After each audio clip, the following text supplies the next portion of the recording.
Bienvenue sur Wisecat. Dans cette vidéo, nous allons voir comment faire des prévisions avec Power BI.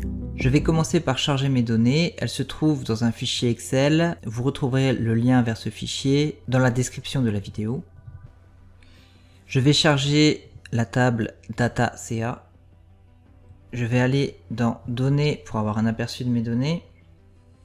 Donc en fait, on a juste des mois et le chiffre d'affaires relatif à ces mois.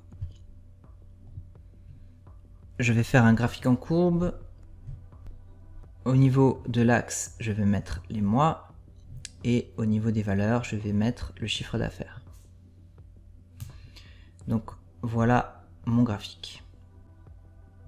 À présent, dans visualisation, si je clique sur analytique, j'ai différentes options d'analyse. Je peux facilement tracer une courbe de tendance. Donc en fait, c'est une régression linéaire. Je peux tracer la ligne minimum, la ligne maximum,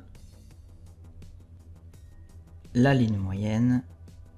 Mais ce qui va surtout m'intéresser ici, c'est le menu prévision. Donc, si je clique sur ajouter, Power BI a automatiquement ajouté une prévision pour 10 points, donc c'est-à-dire dans notre cas c'est les 10 prochains mois. Donc, je ne vais pas aller aussi loin, je vais simplement aller à 5 mois, prévision à 5 mois. Donc ignorer le dernier point, je vais le laisser. L'intervalle de confiance, donc l'intervalle de confiance donne une limite supérieure et une limite inférieure à ma prévision. Un niveau de confiance est attaché à cet intervalle. Il s'agit d'un pourcentage. Donc on peut le voir ici, j'ai un intervalle de confiance de 95%. Il traduit la probabilité que la valeur réelle de la prévision se trouve dans cet intervalle.